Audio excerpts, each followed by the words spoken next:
Please subscribe Tito Manny Vlog.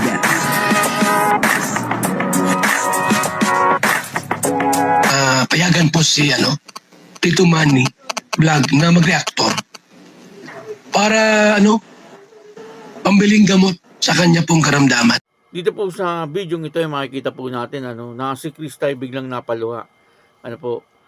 Ang pagkakakilala po natin kay Krista ay matapang na bata, matatag sa buhay, at talagang hindi basta sumusuko. Pero sa video ito ay dito ko po nakita na biglang pumatak ang luha ni Krista. Papanoorin po natin yung video at siyempre bibigyan po natin yan ng konting reaction.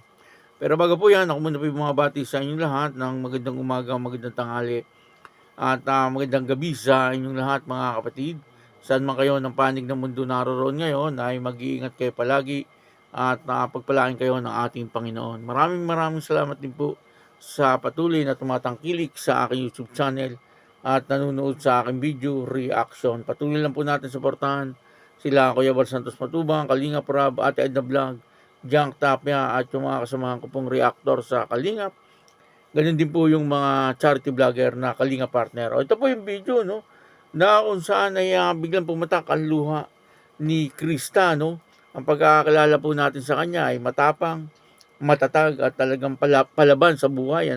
Kumbaga ay hindi po basta-basta sumusuko. Pero sa video ito makikita po natin ay biglang pumatak ang luha ni Krista.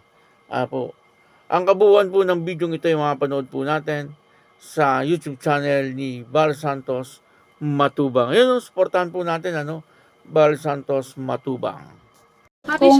Kung ayos lang po tayo, pwede ko pong itanong po kung ano pong nangyari po. Bakit po ganyan? Mula nang isilang po ito. Hindi. Tinikuha nito, mental disability.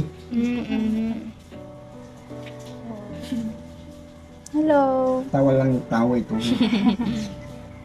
Wala naman pong alam. Buti ba siya happy lang? Basta pa, lang po ito, kain siya. Ayos na po yan. Tapos madidit ng gatas. Yun lang, yung talaga gatas ang kailangan namin dyan.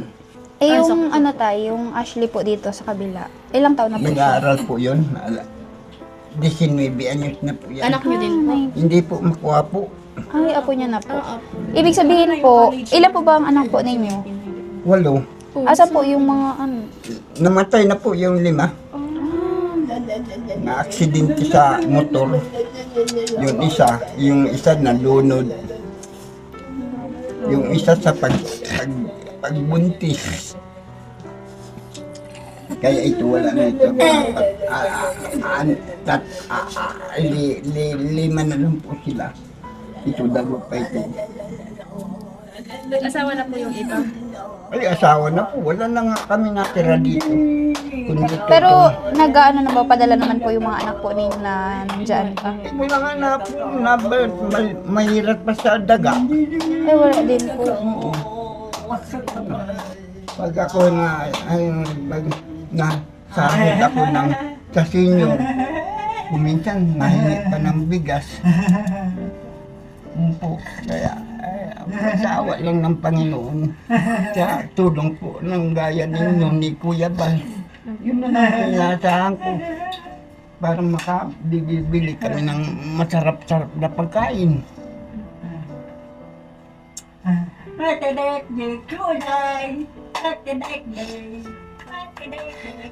Ay, si Ma'am Edna pala, yung asawa ni Kuya Bal. Opo. Salamat na naaalala ko si Kuya Ate Edna. Salamat. Hindi pa rin kami nalilimutan niya. Salamat Kuya Bal, salamat.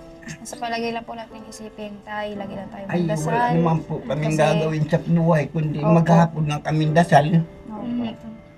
Kung wala naman Panginoon na makatutulong sa amin, ay matagal na kaming patay sa gutom. Opo.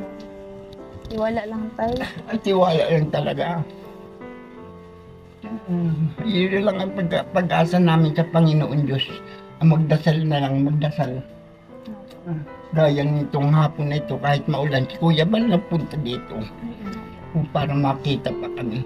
Si Kuya Bal po naman po ay wala po yung pinipili kahit umulan po. Ay, Babagyo noong po. pamampung panahon na kami ay unang-una pa dito ni si Kuya Bal ay talagang natulingan. Kahit noong pa matatanda na yung namatay ng mga kasama ko dito magtanda. Si Kuya Bal din na bigay yung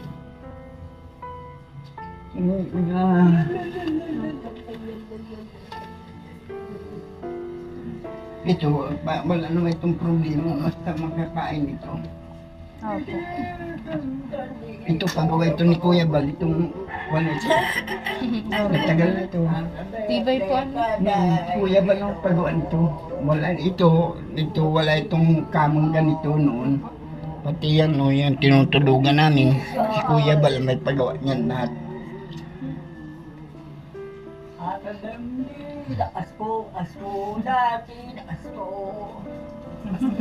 Galing naman. Birthday na.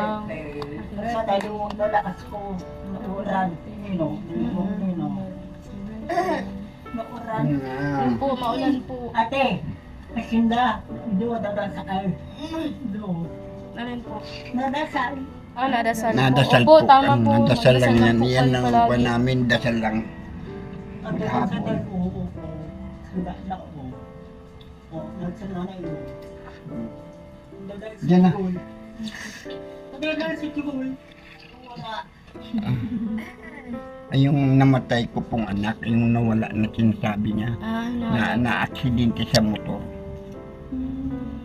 Nagsa na na yun. So, ako yan doon sa sunod yan doon sa namatay niya. Kuya Bal, salamat po. Tatay, mapunta na din po kami. Salamat. Bye-bye. Tay, mag-iingat po kayo dito, tay. Salamat po sa inyo. Opo. Ate, ate na, teter. Bye-bye. Kami, bye-bye po. Nadakadit. Ate na, teter. Nagkater? Oo. Kapit ng kuko? Po, sige lang po. Ate na daw, teter. Ate. Bye-bye. Tatay, mapunta na din po kami, tay. Salamat po. Bye-bye. Salamat po sa pagpatuloy. Salamat po sa inyong lahat, Kuya Bal. Salamat po. Bye-bye. Ate na, teter. Bye-bye po. Pray lang po kayo palagi. Tay, huwag kayo mag-alala, tay. Babalik po kami ulit dito po. Ay, salamat po, salamat. Salamat. Opo. Pagbalik namin, madala kaming nail cutter. Bilan ka Sige namin. po, salamat po. Salamat. Opo. Ayan, salamat po. Suklay daw. Salamat. Suklay din? Oo, sige. Madala din kami ng buhok. Hindi na yun. Ay, hindi na ba? Tatay, sige po kami. Kuya Bal, Dahan-dahan lang salamat po, po. tatay. Dahan-dahan lang po. Salamat. Matagal-tagal din pong hindi nadalaw ni Kuya Bal, itong pamilya ni Otep, at ganun pa rin si Otep, masayahin pa rin na tao. At dito nga ay nakita po natin na medyo parang mas lalong lumala yung kanilang sitwasyon. Kasi itong tatay ni Otep ay na-stroke. At silang dalawa naman na magkapatid ay PWD. Hindi ko po lubos maisip kung paano po naasikaso ni tatay etong magkapatid na ito. Siyempre, lalo na po yung isa na talagang hindi po na nakakalakad. Nakahiga lang po lagi at ang nag-aalaga ay si tatay at siya po naman ay isang stroke Kaya dito ay nakita po natin na pumatak ang luha ni Krista. Kumbaga ay talagang nahabag si Krista siguro sa isip ni Krista kung talagang meron po lang siyang magagawa para maging maginhawa ang buhay ng pamilyang ito ay baka ginawa na po ni Krista. Itong pamilyang ito ay hindi naman po pinababayaan ni Kuya Bal. Talagang sabi po nung tatay ni Otep ay malaki ang pasasalamat niya sapagkat patuloy po siyang tinutulungan ni Kuya Bal. Otep po pala ay nagagamot pa. Medyo hindi ko rin maisip kung ano po yung ginagawang diskarte ni tatay para etong dalawang ito ay maalagaan. Medyo mahirap. Kaya nakakahabag po talaga. Kaya yung luha ni Krista ay hindi niya po napigilan. Talagang umiyak po si Krista dahil po sa pagkakita niya at talagang nahabag po siya. sa pamilyang ito. Doon pa nakikita po natin na talagang may mabuting kalooban etong si Krista. Pwede rin siyang maging isang charity vlogger. At maging yung kanilang kasama, no, sila Joy at yung isang Kalingap Angel na kasama nila ay talagang nandun din, nahabag din po talaga sa sitwasyon ni tatay. Si Kuya Bal ay talagang sa mga ganitong sitwasyon ay matatag na po si Kuya Bal, kasi marami na po siyang tinutulungan na ganitong mga pangyayari sa buhay. Maraming salamat po sa inyo lahat at ako po si Tito Manny Vlog na nagsasabing God bless you all. Diyos mapalos.